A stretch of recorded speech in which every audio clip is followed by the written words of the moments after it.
بھی حرف ہے اور لام بھی حرف ہے اور میم بھی حرف ہے. اب آپ نے صرف اس ایک حدیث کو یاد رکھنا ہے. رسول اللہ نے حرف کی نیکیوں کی مثال کس کی دی ہے؟ الف لام میم کی.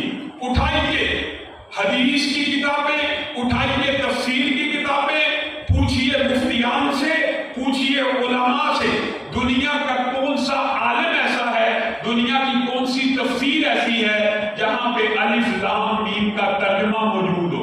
الف لام میم کی ٹرانسلیشن کسی کو آتی ہے؟ الف لام میم کا ترجمہ کسی کو پتہ ہے؟ اگر الف لام میم کا ترجمہ معلوم نہ ہو اور بندہ الف لام میم پڑھے تو کتنی نیکیاں ملتی ہیں؟ یہ کس نے کہا ہے؟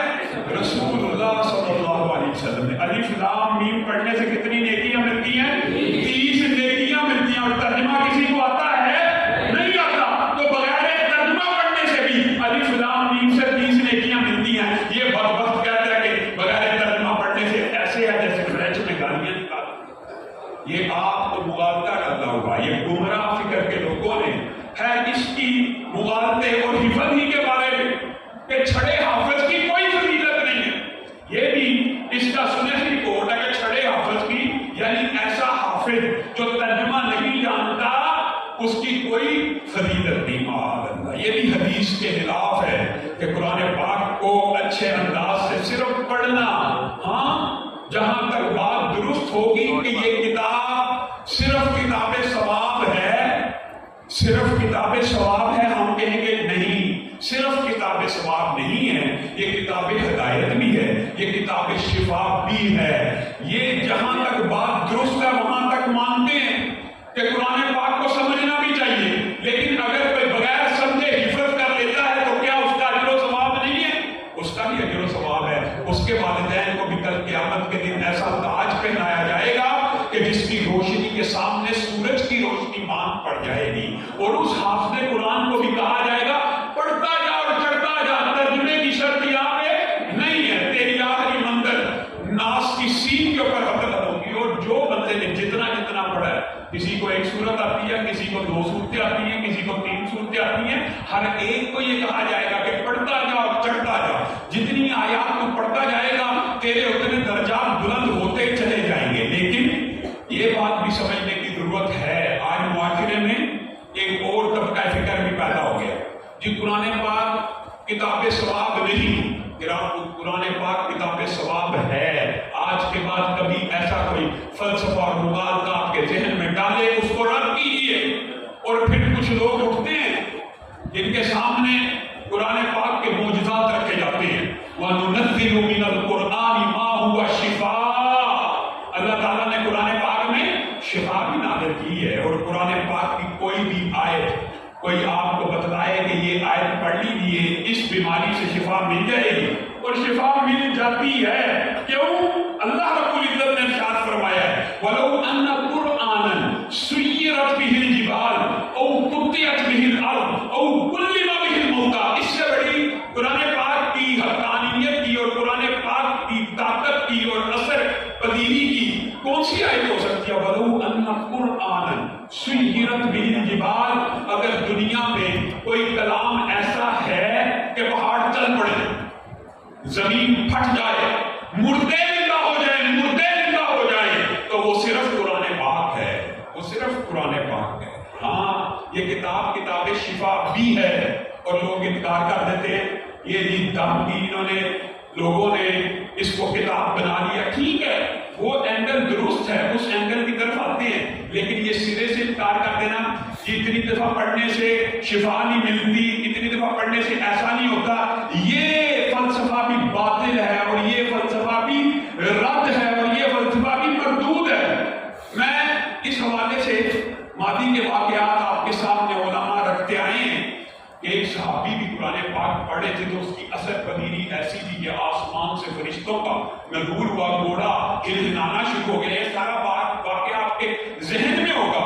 حتیٰ کہ رسول اللہ صلی اللہ علیہ وسلم نے فرمایا تھا حسین اگر تو پڑھتا رہتا تو اللہ کی قسم وہ فرشتے اور سکینت آسمان سے اتری تھی جو قرآن پاک کی تلاوت سنتی تھی. اگر تو پڑھتا رہتا تو مدینے کے لوگ ان فرشتوں کو اپنی آنکھوں سے دیکھ لیتے جو قرآن پاک کی تلاوت تلاوت سننے کے لیے آئے تھے. قرآن پاک میں اثر نہیں، قرآن پاک میں شفا نہیں، قرآن پاک میں ثواب نہیں. میں ان ماضی کے واقعات کی بات نہیں کرتا. صحابہ نے 7 دفعہ سورۃ فاتحہ پڑھ کے پھونک اور دم کیا تھا. بچھو کا بعد روایات میں دماغ میں سانپ کے کاٹے کا سردار کا اثر ہوا تھا کہ نہیں تھا ہوا؟ شفا ملی تھی کہ نہیں تھی ملی؟ یہ تو رسول اللہ کے دور سے بھی ثابت ہے کہ قرآن پاک کی آیات کی تلاوت صحابہ نے اپنے اجتہاد سے، سورۃ فاتحہ کی تلاوت کی اپنے اجتہاد سے 7 مرتبہ پڑھا، رسول اللہ کے سامنے پیش ہوا، رسول اللہ نے ان کے اجتہاد کو قبول کیا اور شفا بھی مل گئی. میں ماضی کے واقعات نہیں رکھتا. حال ہی کا ایک واقعہ ایسا ہے، ایک فوج کا افسر ہے اسلام آباد اور پنڈی کا، اس کی والدہ کی بینائی چلی گئی. 70 سال عمر ہے. ڈاکٹروں نے کہا اس عمر میں جب بینائی چلی جائے تو واپسی کا امکان کوئی نہیں ہوتا. اس عورت نے 13 لائنیں، اس کے گھر میں قرآن ہوا کرتا تھا، اور کچھ عرصہ پہلے پاکستان میں 13 لائنوں کا رواج تھا. آج کل صرف 16 لائن کے قرآن ہوتے ہیں. تو وہ بڑی بوڑھی عورتیں، ہماری مائیں، انہیں 13 لائنی موٹے حروف کے اوپر قرآن پاک کی تلاوت کیا کرتی تھی. اس عورت نے اللہ رب العزت کے سامنے قرآن کو رکھتے ہوئے یوں فریاد کی، اللہ میں قرآن کی حافظ نہیں ہوں، میں قرآن پڑھ نہیں سکتی، مجھے قرآن کی پہلی آیت آتی ہے بسم اللہ الرحمن الرحیم، اور یہ 13 لائنیں ہیں. اللہ قرآن پڑھنا نہیں چھوڑ سکتی.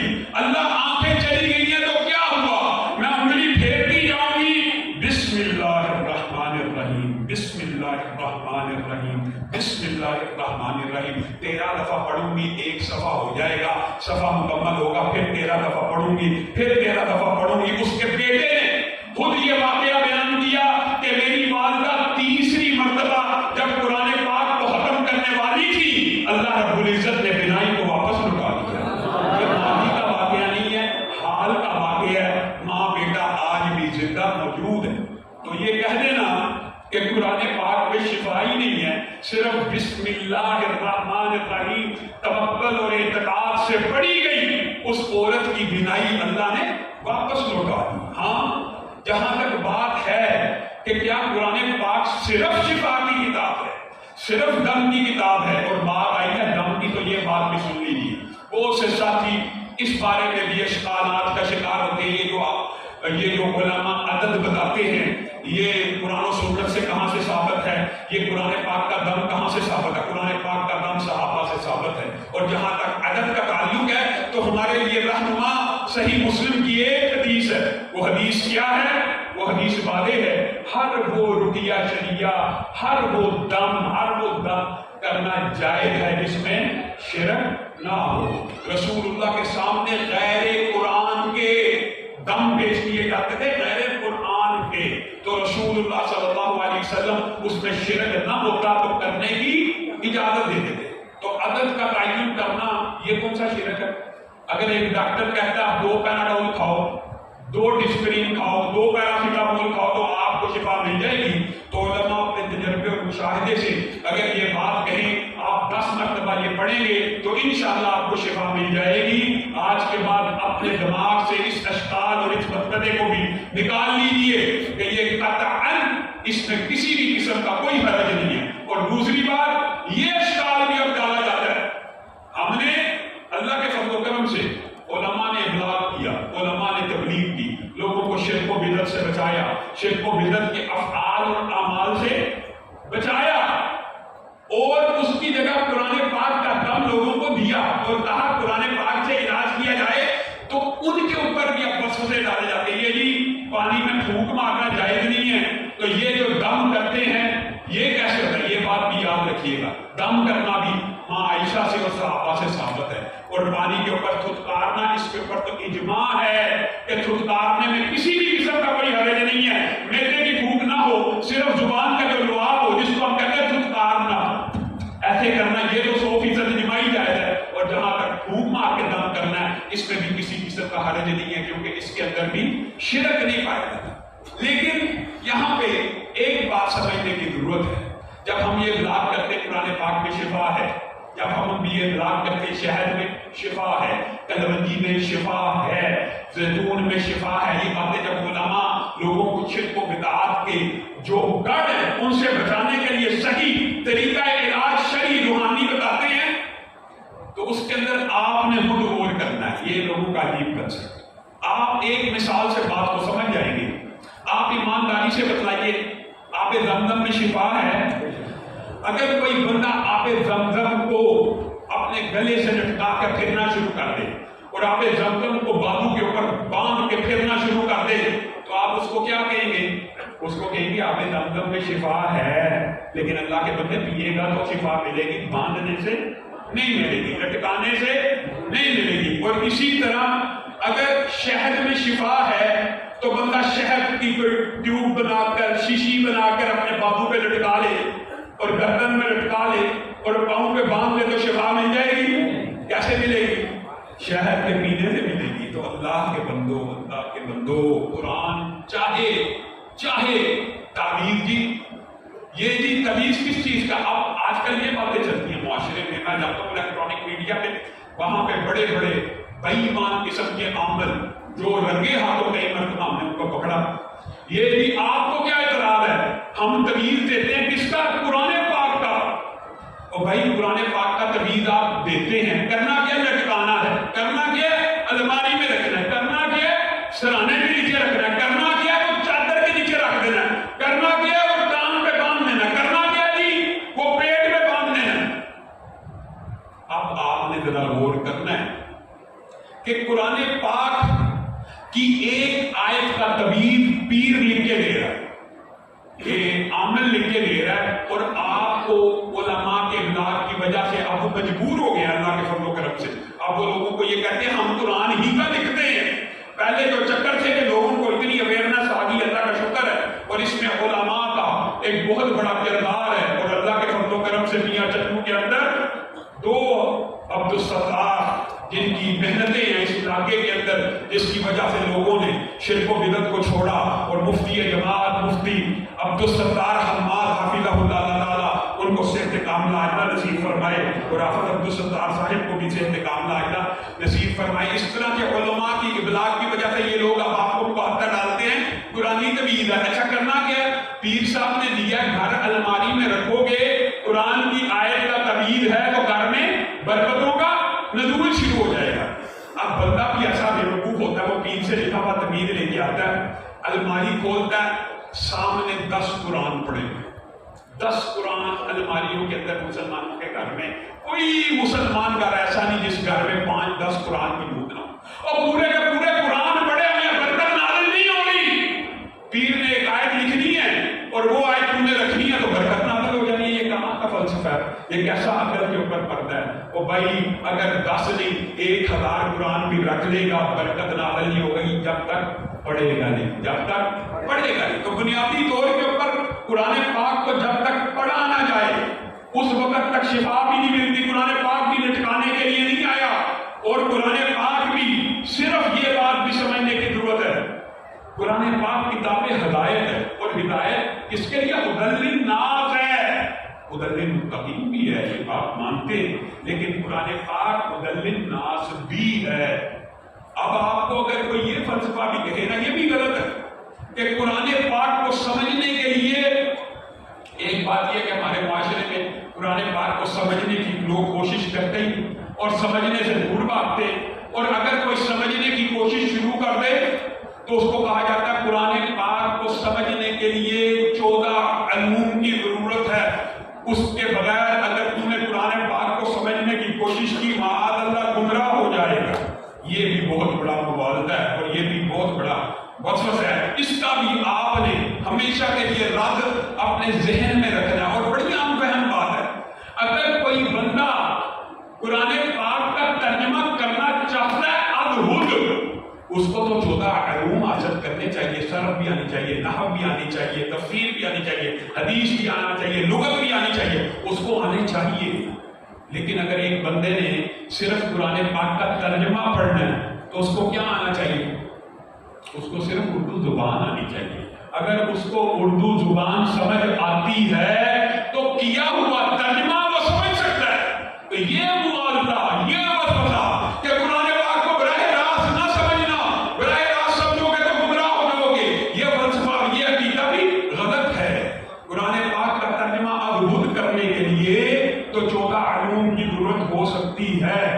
لیکن قرآن پاک کا ترجمہ سمجھنے کے لیے اردو زبان میں کسی بھی قسم کے علوم کی ضرورت نہیں، صرف اردو زبان اگر آتی ہو تو اللہ کے فضل و کرم سے وَلَقَدْ يَسَّرْنَا الْقُرْآنَ لِلذِّكْرِ، اللہ تعالیٰ نے اس قرآن پاک کو آسان بنایا، کس کے لیے؟ سمجھنے کے لیے، غور و فکر کرنے کے لیے۔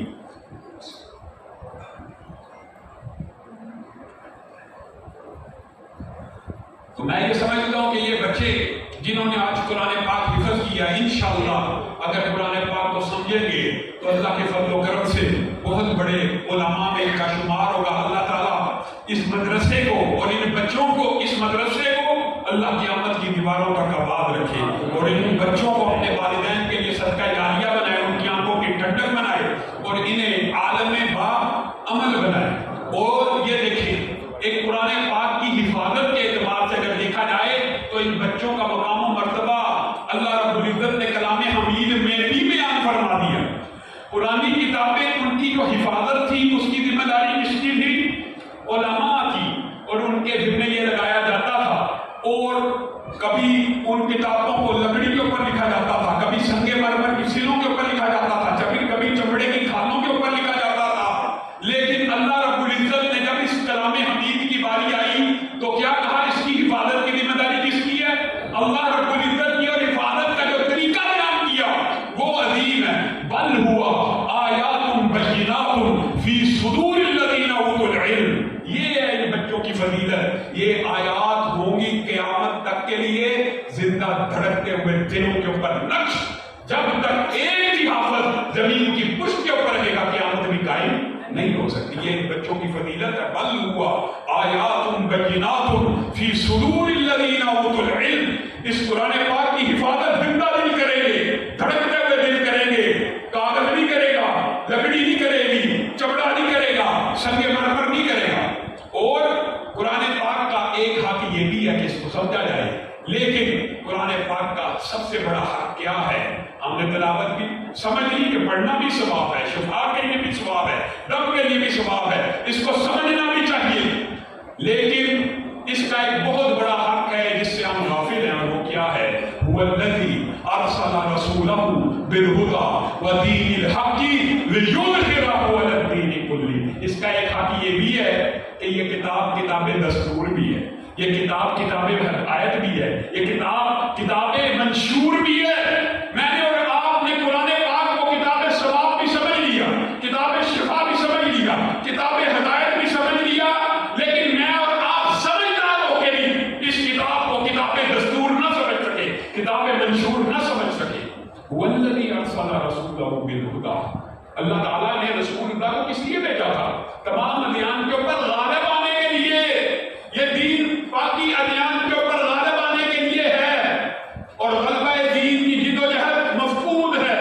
اللہ کے بندو، یہاں پہ میں اور آپ آج ساری رات یہاں پہ سجدے میں پڑھ جائیں، کل بھی پڑھ جائیں، پرسوں بھی پڑھ جائیں، پورا مہینہ اللہ کی تسبیحاں نکالیں، سبحان اللہ کرتے رہیں، اللہ اکبر کرتے رہیں، پوری دنیا کی عالم کفر کو اللہ کی قسم کوئی فرق نہیں پڑے، کوئی فرق نہیں۔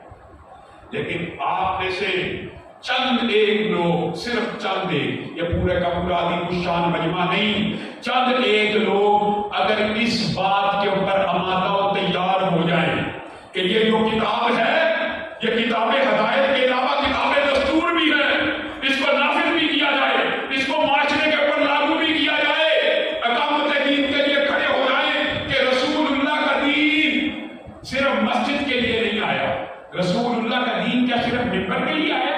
کیا صرف امام مسجد کے لیے آیا؟ کیا مسجد کے اندر جو نمازی آتے ہیں ان کے لیے آیا؟ رسول اللہ کا دین بازار کے لیے بھی آیا ہے، رسول اللہ کا دین تجارت کے لیے بھی آیا ہے، رسول اللہ کا دین سیاست کے لیے بھی آیا ہے، رسول اللہ کا دین ریاست کے لیے بھی آیا ہے۔ اگر آپ میں سے چند لوگ صرف یہ فہم، یہ فراست، یہ شعور لے کے کھڑے ہو جائیں کہ رسول اللہ کا دین معاشرے میں نافذ کیا جائے گا، رسول اللہ کا دین ریاست میں نافذ کیا جائے گا، رسول اللہ کا دین بازار میں نافذ کیا جائے گا، رسول اللہ کا دین تجارت میں نافذ کیا جائے گا، اللہ کی قسم پورا عالم کفر آپ کے خلاف کھڑا ہو جائے گا، کیونکہ ان کو پتا ہے یہ وہ کام ہے جس سے اسلام غالب آئے گا، یہ وہ کام ہے، یہ وہ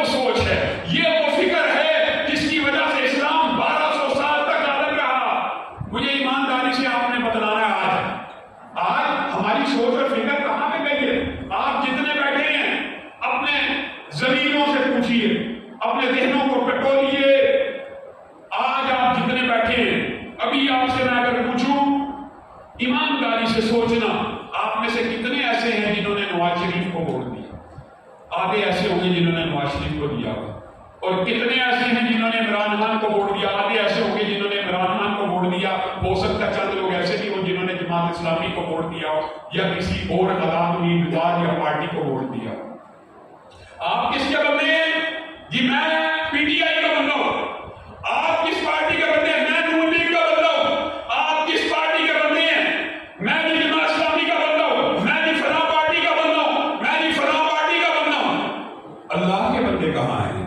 نظام مصطفیٰ کے لیے کھڑے ہونے والے کہاں ہیں؟ حرمت رسول کا دفاع کرنے والے کہاں ہیں؟ دفاع صحابہ کے لیے لڑنے والے کہاں ہیں؟ آج چلاس کے اندر 25 اکتوبر کے دن وہاں پہ دھرنا دیا جا رہا ہے اور وہاں پہ گستاخوں کو گرفتار نہیں کیا جا رہا. اعلامیہ گستاخیاں کرنے والوں کو ان کے خلاف جدوجہد کس نے کرنی ہے؟ مساجد کا تحفظ کس نے کرنا ہے؟ مدارس کا تحفظ کس نے کرنا ہے؟ اللہ کے نظام کے لیے کھڑے ہونے والے لوگ کہاں ہیں؟ آج ہم زوال کا شکار ہیں، پستی کا شکار ہیں. آج ہماری مسجدیں صرف میرے مرکز کے اندر جو درخواستیں پورے پاکستان سے موجود ہیں 1000 کے قریب صرف مسلک اہل حدیث کی مساجد بند پڑی ہیں. 1000 کے قریب مسلک اہل حدیث کی مساجد بند پڑی ہیں. کیا مسئلہ ہے جی؟ یہاں پہ جی 5 وقت نماز نہیں ہو سکتی. کیا مسئلہ ہے جی؟ یہاں پہ جی اذان نہیں ہو سکتی. کیا مسئلہ ہے جی؟ یہاں پہ جی جمعہ نہیں ہو سکتا. مجھے بتائیے پاکستان کے اندر آپ کی تعداد کیا اقلیتوں سے بھی کم ہے؟ کیا ہم اقلیتوں سے بھی کم ہیں اس ملک کے اندر، اس وطن کے اندر؟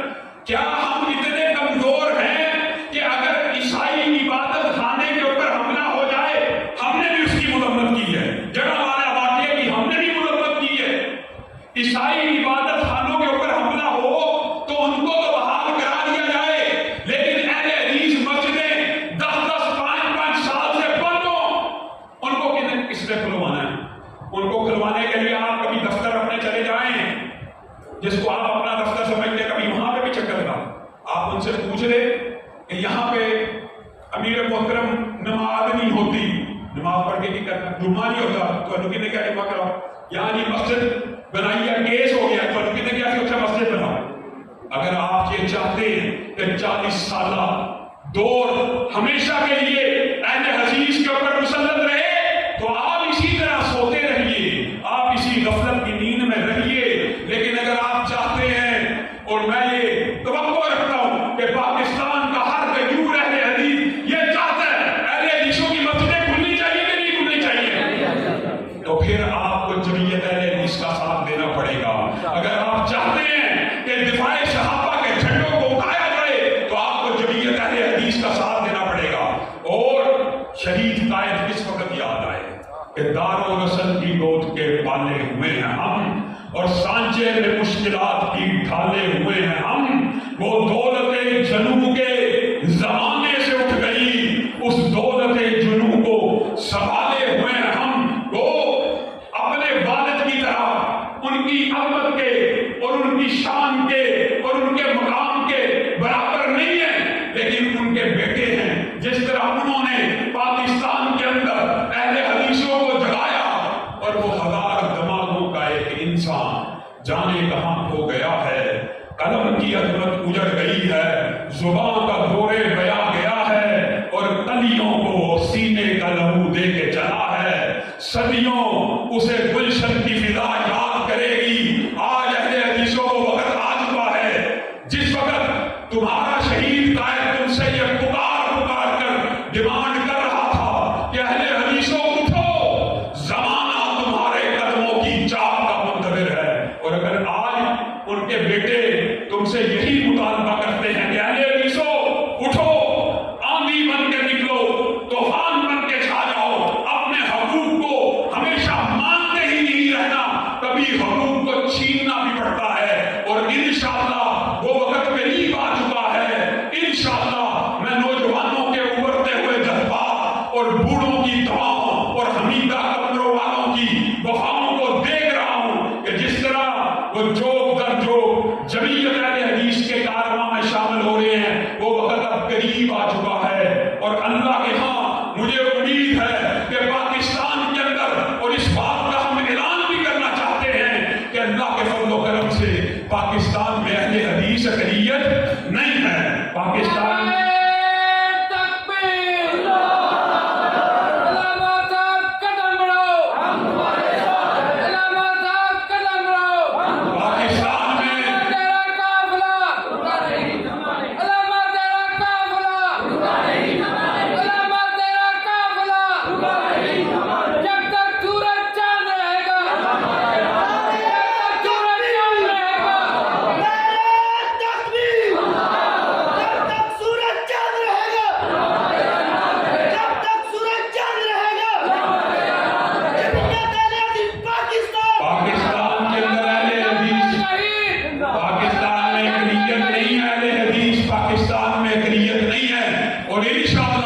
پاکستان میں اہل حدیث کی جتنی مساجد بند ہیں، مجھے ان کو کھلوانے کے لیے آپ لوگوں کے ساتھ کی ضرورت ہے۔ میرا ساتھ دینے کے لیے تیار؟ ہاتھ اٹھا کر وعدہ کرے ساتھ دینے کے لیے تیار؟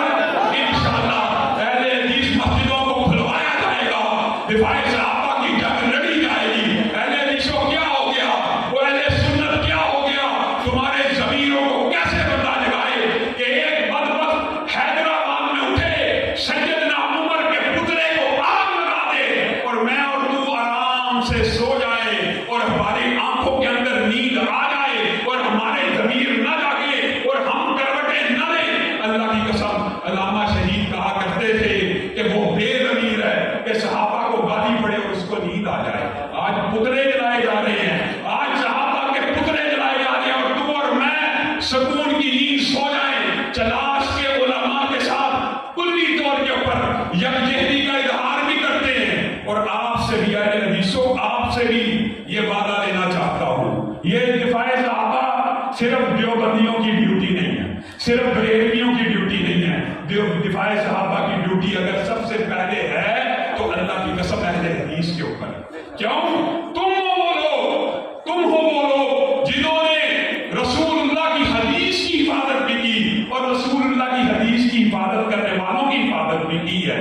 اور اگر میں یہ کہوں کہ آپ کا اور میرا انداز اور اسلوب بھی وہی ہونا چاہیے جو علامہ شہید اور احمد طارق کا ہوا کرتا تھا، جو حاکم نواز جنگلی اور حبیب الرحمان کا ہوا کرتا تھا، تو اس میں کسی بھی قسم کی کوئی مبالغے کی اور کسی بھی قسم کا کوئی مبالغہ کسی کے ذہن میں نہیں ہونا چاہیے۔ ہماری تصویر بھی وہی ہونی چاہیے کہ جب اگر پاکستان کے اندر سیدنا ابو بکر کی توہین ہوگی، سیدنا عمر کی توہین ہوگی، سیدنا عثمان کی توہین ہوگی، سیدنا علی کی توہین ہوگی، حسن و حسین کی توہین ہوگی، اور وہ بدبخت جہنم کا بیٹا ہر روز بنو امیہ کی، سیدنا امیر معاویہ کی، اب تو یہاں تک پہنچ چکا، یہاں تک کہ حسن تے شاہین کوئی نہیں۔ کہاں ہے وہ شیعہ جو اہل بیت کی جنگ لڑنے والے حسن تے شاہین کوئی؟ اب آپ کی غیرت کہاں ہے؟ اب آپ کے پرچے کہاں ہیں؟ اب آپ نے جو پورے پاکستان کو جلوس نکال کر آگے لگایا ہوتا ہے، اس بندے کے بارے میں آپ کی کیا رائے تھی؟ اور وہ حسن کو حسن شاہین کوئی نہیں، کتنی حقیر جملہ ہے، یہ بڑھتا نبی شاہین کوئی نہیں۔ اور پوچھا اس کے تو جی میں جی اللہ کے سارا رہا، اور بھائی یہ کیسی توہین ہے؟ نبی بھی اللہ رب العزت محبوب بندے ہو اللہ کے سامنے،